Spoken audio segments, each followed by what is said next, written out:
Hello and welcome to another episode of the Knock On podcast, brought to you by the good people at Zero Tackle. And Dan, a magnificent week of rugby league, golden point thrillers. The top 9 looks set in stone. Who's going to miss out? But are they the talking points? What have you got for us? I got plenty of talking points, but before we hit the road, I just want to let everyone know that is listening or watching, I am battling the flu at the moment. You get what you get. This is a free show. I'm sorry. So, let's just try our best. But mate, the big news this week is Latrell Mitchell has supposedly reported being fined $250,000, which is not chump change, by the South Sydney Rabbitohs due to the latest incident. What are your thoughts on the Bunnies finally putting their foot down for their superstar fullback? I haven't read or heard any of this. Is any of it suspended? What's the technicalities? What's the details behind it? Well, look, I don't really want to know because I want to... It's not often I do this, but I purposely avoided this story. Aaron Woods was on earlier and he blew up about it, and I thought, nope, I'm going to leave all of that because I just want to frame it as he's been fined. Don't care what amount.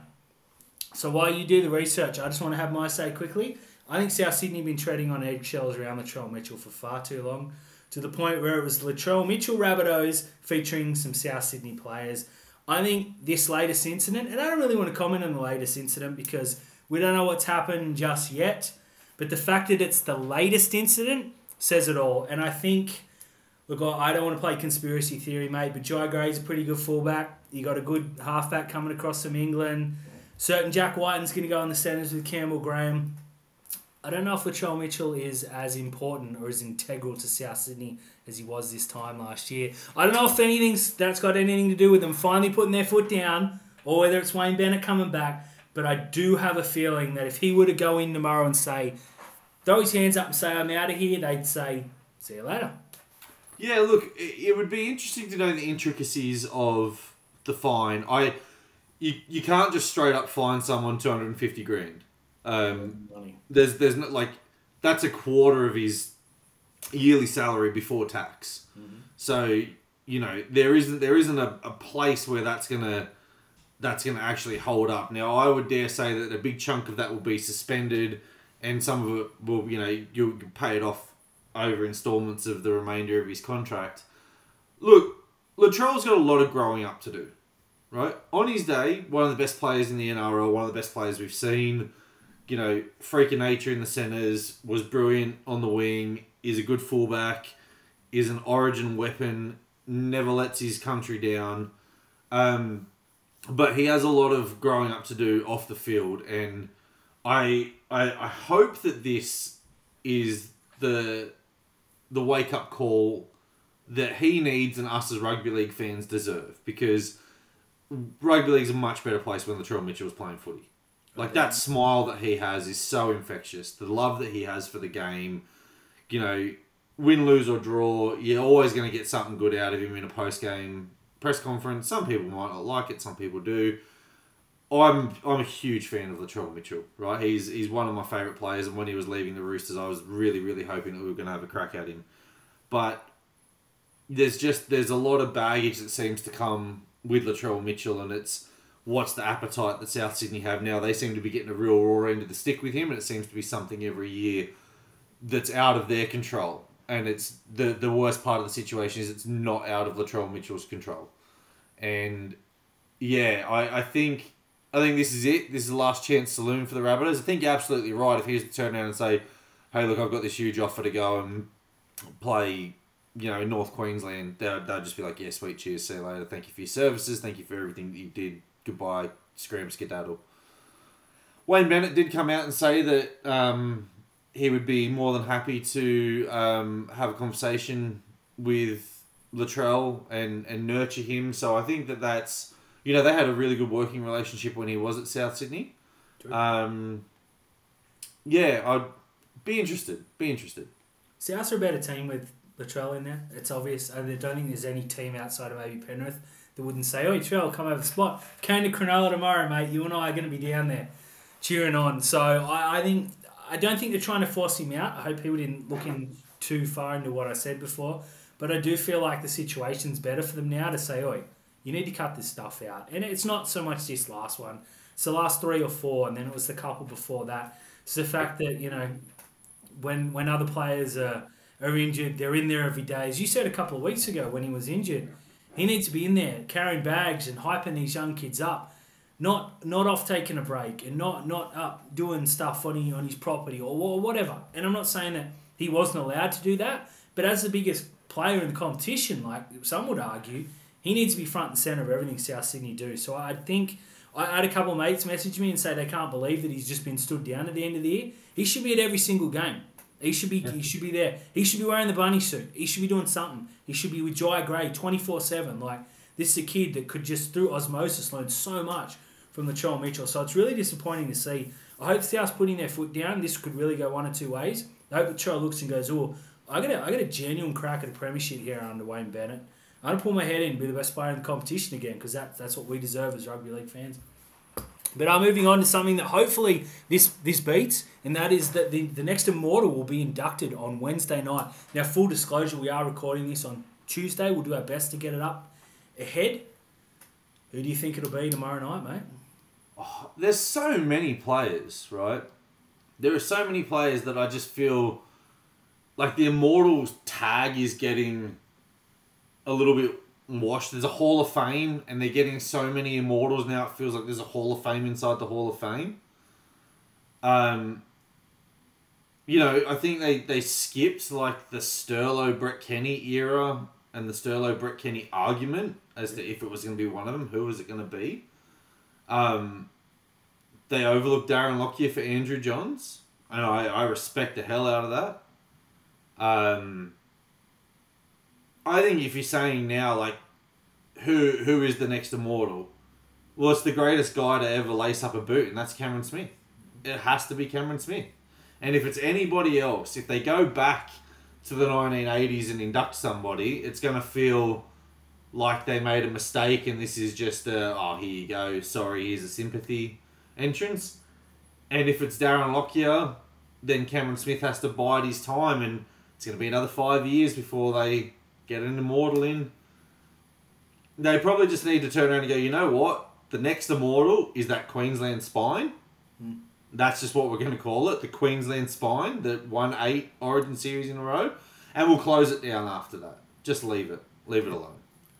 Do you reckon the NRL will tip their hat? Because they've already announced the Hall of Fame members, being Cam Smith and Jonathan Thurston, who are two very highly regarded players. And I dare say probably the two hottest discussions with your Lockyers. I've seen Brett Kenny's name up a lot this week.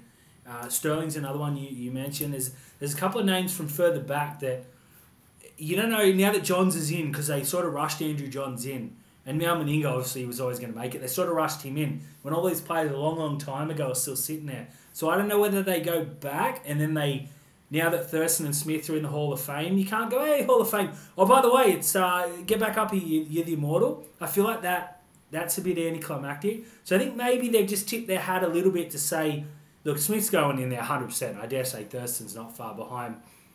It's not their night tomorrow night or tonight as this drops. So I think you might see someone a little bit further back.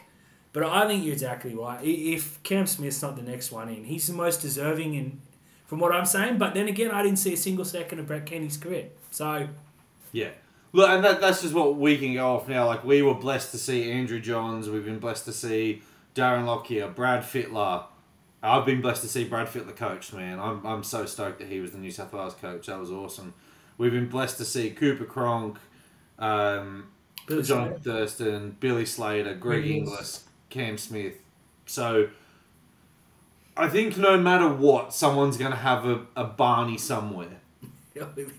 The best thing that they could do is go back and bring Ron Coote and just put Ron Coote in there. Just go ahead. It's Ron Coote, and then we'll work our way back up. Yeah, so we'll see in 140 years, Cam Smith. Look, wherever it goes, people are going to complain, but I dare say whoever goes in, and I know I'm saying that a lot tonight, will be deserving. So, look, we move on from a definite Immortal to who I believe is a future Immortal, and that's Luke Brooks, who, along with his Weber Barbecue, I believe, are returning to play the Tigers on Thursday night. How is not this the biggest story of the weekend? It was. Oh, there you go. Yeah, the Tigers fans are going to boo him. The Manly fans love him. He's going to play. He's going to get a taste of finals football. He is. You know, he's going to get a taste of finals football. He got $6 million in cash at the Tigers, and now he's getting finals football at Manly.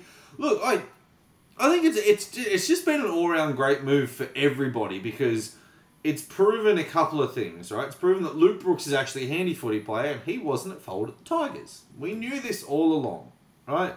But in a serious note, he's returning. It's, you know, it's the whole... He was here too long. Did he overstay his welcome? He only got a barbecue for leaving. I'm not as big on players returning and making a big deal about it. Like, in all honesty, I didn't care when Valentine Holmes came back to play against Cronulla.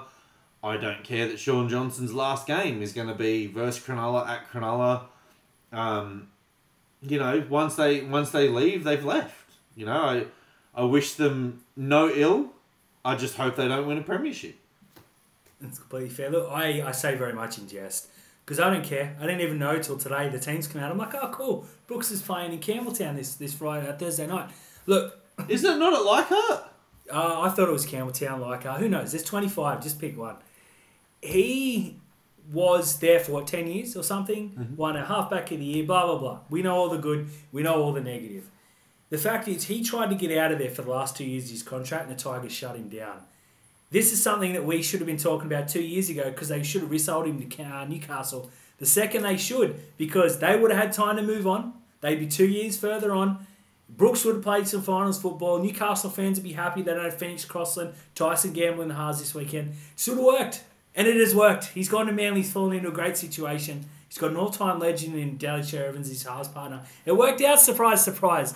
For the Tigers, they got Lachlan Galvin in and they're welcoming Jerome Luai next year. It works, surprise, surprise.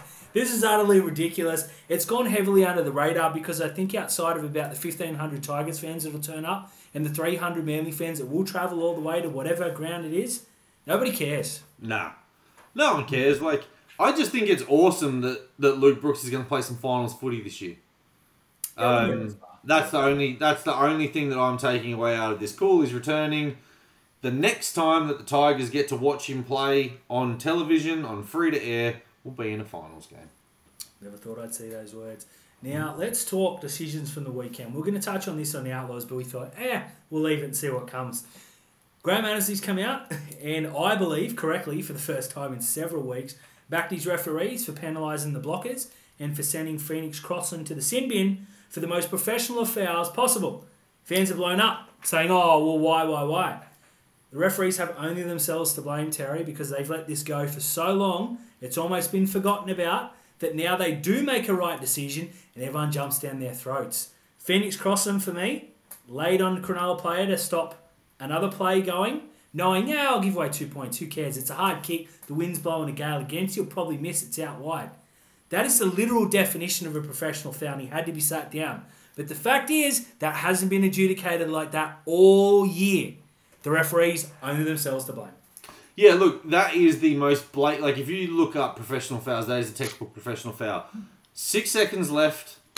Cronulla were ready to put up a bomb for Ronaldo Mulatalo across the other side of the field, who's incredible under the high ball, against a rookie. That was the plan. He was set for it. Atkinson was ready to put it up.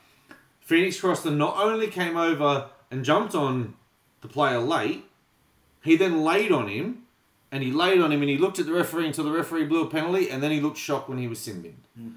It is the most obvious sin bin you have ever seen in your life. Now, I watched the discussion about the blockers, right? And there's a lot of hyperbole from people like Phil Gould, Paul Gallen, people on, that have a bigger platform than you and I will ever have and ever dream of, right? Which is why this comes out from them, and idiots start talking about it. And Phil Gould uttered these words that nearly made me fall off my chair. That the blockers weren't offside, and if they got the ball, they would be able to take a hit up. That's not the point. The point of the situation is they were in the way of somebody. It's a decoy. So it's not a decoy. It's an obstruction. Now, you see the Oregon Kaufusi one at the end when he realises, holy crap, I'm in the way, and he just runs through the line. Yep. That is what you need to do, right? So Royce Hunt and Blake Brayley were the ones that got done for Cronulla, and Brayley didn't pass the ball from dummy half. That was a bullet from Cam McInnes to Atkinson to nail the first field goal that was taken away. But all Brayley and Hunt had to do was run through the line. Right? That's all they had to do, or run at different angles. But the fact of the matter is they just stood still. And Matt Croker was in an onside position for Newcastle. He was behind the play the ball. But he knew what he was doing. Mm-hmm. He was standing there. Yes, he could have taken a hit up. But yes, Will Kennedy had to run around him. It's a blocker. It's adjudicated correctly. And I believe there was another one called... Jermaine Azarko kicked a field goal against the Raiders in a Golden Point game. And the same thing was called. And I'm pretty sure it was Adam G who turned around...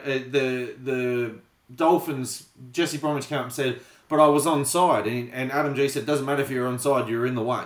Yeah. You know, it's the same as any kind of obstruction that you see. If you run, if someone has to run around you, it's an obstruction. Yeah. So I'm glad Annesley, backed those decisions, because 2 field goals, Ponga missed his, Atkinson nailed his, were both correctly ruled as a penalty. Now, I get why the Knights challenged it, because they challenged a penalty knowing that there was a gale force wind behind and Atkinson was going to be able to hoof the ball downfield. And hoof the ball downfield he did. Mm-hmm. From 13 metres out, we got the ball first tackle over the halfway line. But yeah, just a bizarre challenge in the end. I think he was trying to say it wasn't a blocker, but it doesn't matter, bro. You missed it. Yeah, that's true. Yeah, look, I get frustrated. There's so many things we can give referees grief about. We do it all the time. You shouldn't pick where they're right. Like, it doesn't matter if they get something wrong 10 times. If they get it right, they should be applauded. The other 10 should be lambasted, not this weekend. So I was really frustrated in that regard. They're blockers. During the season, during the preseason, they got told anyone who runs a decoy or an obstruction, as you correctly pointed out, is going to be penalised. Do not stand there.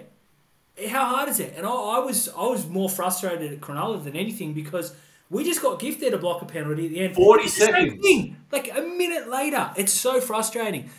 The referee's literally going, "Oi, don't do this, or I'm going to take a kick off you if it goes through." And Cronulla said, "Oh yeah, no worries," and then did the exact same thing. I don't blame the referee on all of those, and I want to double down on my congratulations, and I don't do this often, about that Crossland thing. So I've been screaming for that to be penalised for years now, because we saw a couple of years ago, it might have been last year in fact, where I think it was Canberra and St George, and there was not long to go, and there was two points or a point, and they laid all over him, gave a 6 again, and then by then it was just too late to do anything, when it should have been a straight penalty and a sin bin for a professional foul. You take the 2 and you win the golden point. So good on the referees for finally getting it right. So I want to also applaud one referee on the weekend who made the toughest of tough decisions. A ballsy call.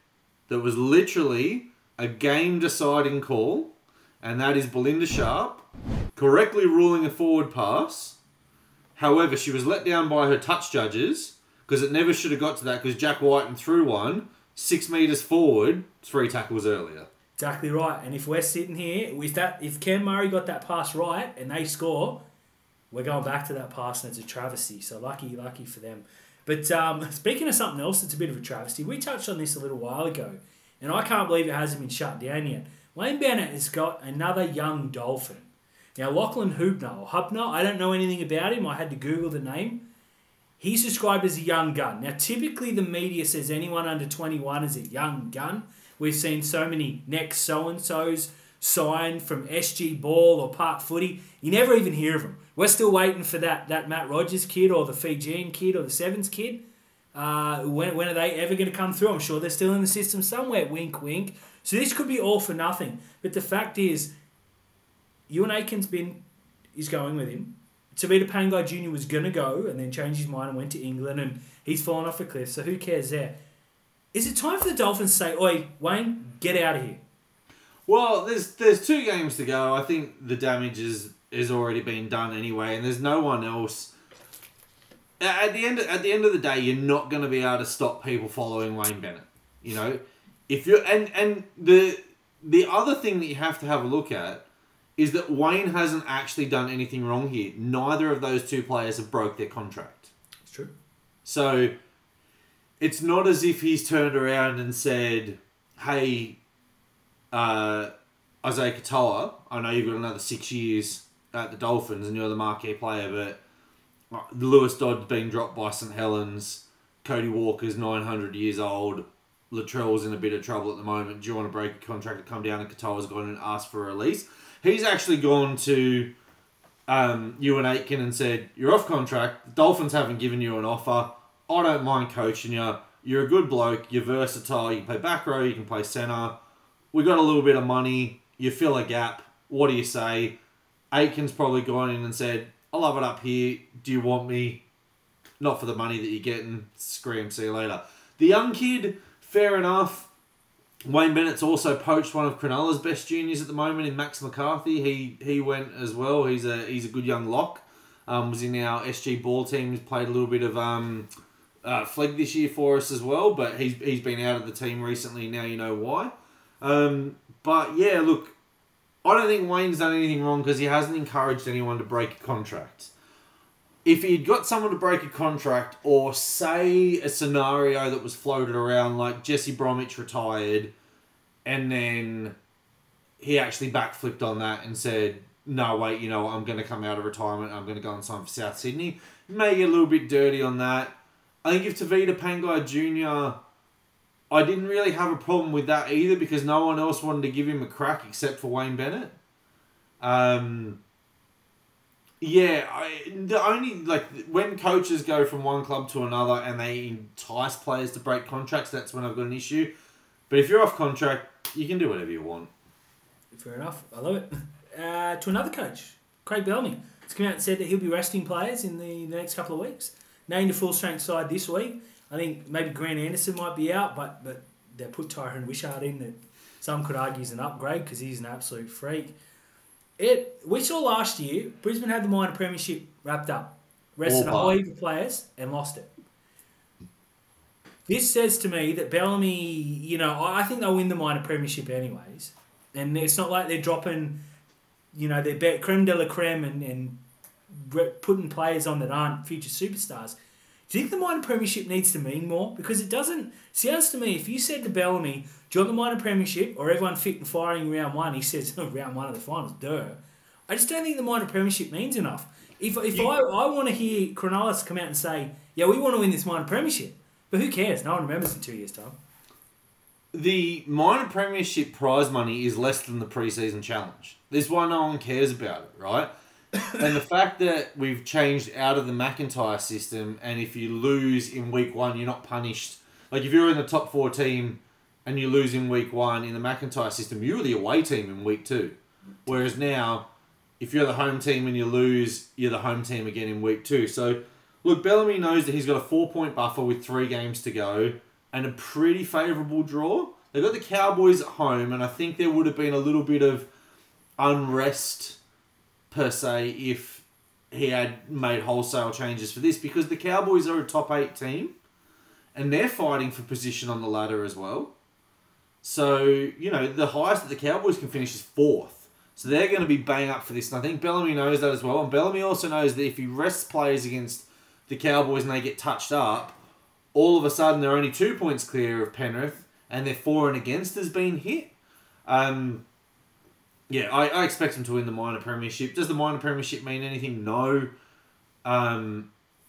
You know, it used to be back in the day that if you were the minor premiers, you were cursed. You weren't going to win the premiership. But, yeah, whatever. Look, so they play the Dolphins this weekend, the Cowboys next weekend. Oh, Dolphins this weekend, is it? They are, don't get me wrong, neither of those teams are blowaways. Like, they're not guaranteed wins, but Melbourne should beat both of them. I don't blame him for resting. I have no problem with resting. I did think it was a little bit arrogant last year when Kevin Walters rested so many players because they threw the minor premiership away. That wasn't we'll see where the cards fall. It was we don't care about this, and it turns out that it bit him in the butt in the grand final. I think if they win the grand final, we're talking to him as one of the great modern day thinkers. You know, the greatest thinker in rugby league, Ricky Stewart used to be known. Well, now it's Kevin Walters because he rested those players. I agree with you. Minor premiership doesn't mean anything to anyone outside of the fans going, yeah, you won the minor premiership for a week. Then no one cares. So you lose round one of the finals, it's forgotten about. I think the NRL need to come out and triple the prize money and say it needs to mean something. Or we're going to see things like this. If they do lose this weekend and say the Cowboys beat them, they go into the last round, I guarantee you're still going to rest players because minor premiership doesn't matter and it needs to matter. So there's one for the NRL who watch Geelong, so put some thought into that. But something that snuck under the radar a little bit this week, so I want to bring it to the forefront. Kieran Foran played 300 games. I was really happy to see all the Manly players sitting in the stands to support their mate. I know it was at Wollongong, and Manly, fans are typical. Well, they're famous for not travelling, but the players did a couple of hours down.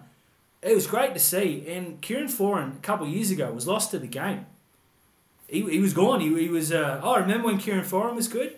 This is a bloke who signed on again for next year. And look, if he gets through next year, he could go again. He could be in the 350 club soon. Nah. His body's done. He's got 300. I think it's a token signature for next year. Look, he's probably done 300 the hardest way possible. Like, he's battled his body. He's battled off-field, not controversies, but off-field. He's never done anything wrong by law. But there's been, his private life has been played out in the media a lot. Some decisions on signing with certain clubs and whatever the case was. He took big money to go to Parramatta and try and, win a premiership, and it didn't work out for him. He went back to Manly. He looked really good. Got his deal at the Titans that, Manly didn't want to give him, and he's played his 300 games. He's, one of not many to have played 300 games, and it's only getting harder and harder because the competition's tougher, the game's more aggressive, there are a stack of good players coming through, and I think he needs to be congratulated. He's had a great career. He's a premiership winner. He's been in that Kiwis team for a very, very long time, and he's always reliable. Like, you can't turn around ever and go, geez, Kieran Foran had a bad game. Or, geez, Kieran Foran didn't put in. Or he didn't try. Like, Cronulla went up to Gold Coast 2 weeks ago and absolutely flogged them. Absolutely flogged them. And who was the person chasing down a runaway Sam Stone Street? Who was the person putting his body on the line, making sure that players couldn't run around under the post to score to make kicks a little bit harder? Who was the one behind the try line just absolutely tearing into his team while all his team was sitting there going, oh, look at that, there's a butterfly up in here. Like, this game means so much to him that it's great that he's got the 300 games.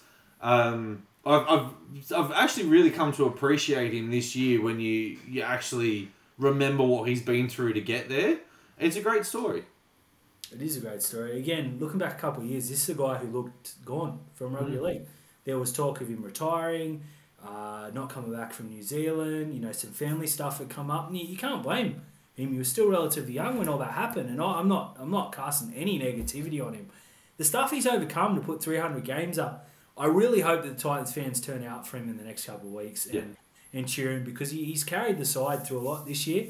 And look at his spine. It's the youngest spine in the NRL, I believe. Maybe the Tigers this week with all their outs, but he's sort of held them together, and he's a player that obviously Des has looked to again for the third time in his career to say, oi, come be a figurehead in the club. And I think he'll stay with the Titans for a long time after he's finished up there, and then you can let him go, unless he wants to, of course, which you'll probably find him back at Manly. He's a good thinker. You'll probably find him working for Sky New Zealand. He's a bloke you want around rugby league, and definitely needs to be congratulated. He has the makings of a good coach. I'm not going to say a great coach. He has the makings of a good coach, or at least a great assistant coach. Absolutely. And I just want to do something I never thought I'd do and congratulate Manly for doing something nice. Hey everyone, thanks for tuning in to another episode of the Knock On Podcast, brought to you by the good people at Zero Tackle, your one-stop shop for all things rugby league. Signings, rumours, up-to-date player movements, up-to-date contracts, all the news broken when it happens. The best independent writers for rugby league on the planet, including my co-host, Mr. Dan Nichols. What do you got for us this week, mate? Look, mate, to be totally honest, not coughing for the last half an hour has exhausted me. I'm just looking forward to going to bed. But Scott, hit me up tomorrow morning, mate. I'm keen for whatever. Always keen for some rugby league.